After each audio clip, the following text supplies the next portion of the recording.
എല്ലാവർക്കും റാണീസ് രുചിക്കൂട്ടിലേക്ക് ഒരിക്കൽ കൂടി സ്വാഗതം. ഇപ്പോൾ കുറച്ച് ദിവസമായില്ലേ ഞാൻ വീഡിയോ ഒക്കെ ഇട്ടിട്ട്. ഞങ്ങളിപ്പോൾ നാട്ടിലെ വെക്കേഷനിലാണ്. അപ്പോൾ നല്ല തിരക്കിലാണ്. അത് കാരണം വീഡിയോസ് ഒന്നും എടുക്കാൻ പറ്റുന്നില്ല കേട്ടോ. അതുകൊണ്ടാണ്. അപ്പോൾ ഇന്ന് ബിഗിനേഴ്സിന് പോലും ഈസി ആയിട്ട് ചെയ്യാവുന്ന ഒരു കുഞ്ഞ് റെസിപ്പി ആയിട്ടാണ് ഞാൻ വന്നിരിക്കുന്നത്. ചീര മൊളോഷ്യം എന്നാണ് ഇത് പറയുക.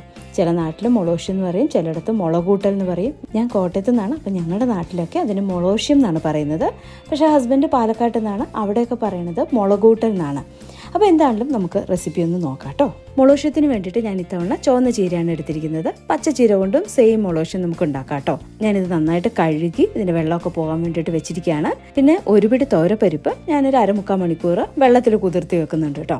അരമുറി തേങ്ങ ചിരകിയത്, 1 ടീസ്പൂൺ മഞ്ഞൾപ്പൊടി, കുറച്ച് ഉപ്പ്, വെളിച്ചെണ്ണ, കറിവേപ്പില, പിന്നെ ഒരു 3-4 വറ്റൽമുളക്. ഇത്ര സാധനങ്ങൾ നമുക്ക് ഇതുണ്ടാക്കാൻ വേണ്ടിയിട്ട് വേണം.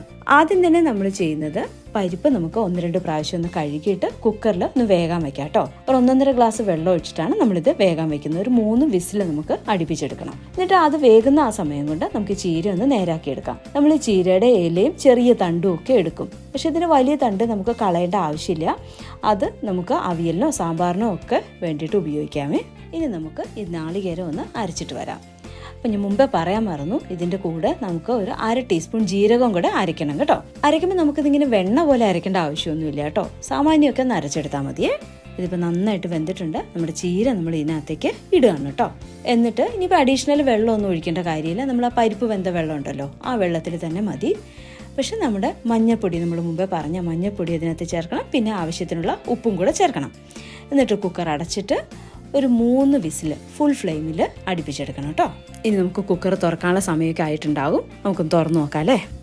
ഇത് നന്നായിട്ട് വെന്തിട്ടുണ്ട്. ഇനി അതിനകത്തേക്ക് നമ്മൾ അരച്ചു വെച്ചിട്ടുള്ള നാളികേരം ചേർക്കാം കേട്ടോ. നാളികേരം ചേർത്തതിന് ശേഷം മൊളോഷ്യം നന്നായിട്ടൊന്ന് തിളയ്ക്കുന്നവരെ നമുക്ക് വെയിറ്റ് ചെയ്യാം കേട്ടോ.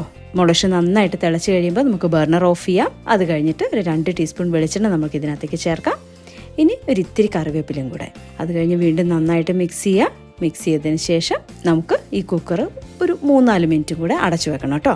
കാരണം എല്ലാം നന്നായിട്ടൊന്ന് യോജിച്ച് അതിൻ്റെ ആ ടേസ്റ്റൊക്കെ ഫുള്ളായിട്ട് കിട്ടാൻ വേണ്ടിയിട്ട്. അതിനുശേഷം നമുക്കിതൊരു സെർവിങ് ബൗളിലേക്ക് മാറ്റാം. മൊളോഷ്യം ഞാനൊരു സെർവിങ് ബൗളിലേക്ക് മാറ്റിയിട്ടുണ്ട് കേട്ടോ. ഇത് നല്ല ചൂട് ചോറിൻ്റെ കൂടെയൊക്കെ കഴിക്കാൻ നല്ല ടേസ്റ്റാണ് കേട്ടോ. വളരെ ഹെൽത്തി ആയിട്ടുള്ള റെസിപ്പിയാണ്. അത് കാരണം തീർച്ചയായിട്ടും നിങ്ങളൊക്കെ ഒന്ന് ട്രൈ ചെയ്ത് നോക്കണം. എന്നിട്ട് നിങ്ങളുടെ ഒപ്പീനിയൻ എന്നെ അറിയിക്കാൻ മറക്കരുത്. ഒരു കാര്യം കൂടെ ഉണ്ട്, ഈ ചാനൽ ആരെങ്കിലും സബ്സ്ക്രൈബ് ചെയ്യാൻ മറന്നു പോയിട്ടുണ്ടെങ്കിൽ ഒന്ന് സബ്സ്ക്രൈബ് ചെയ്തേക്കണേ.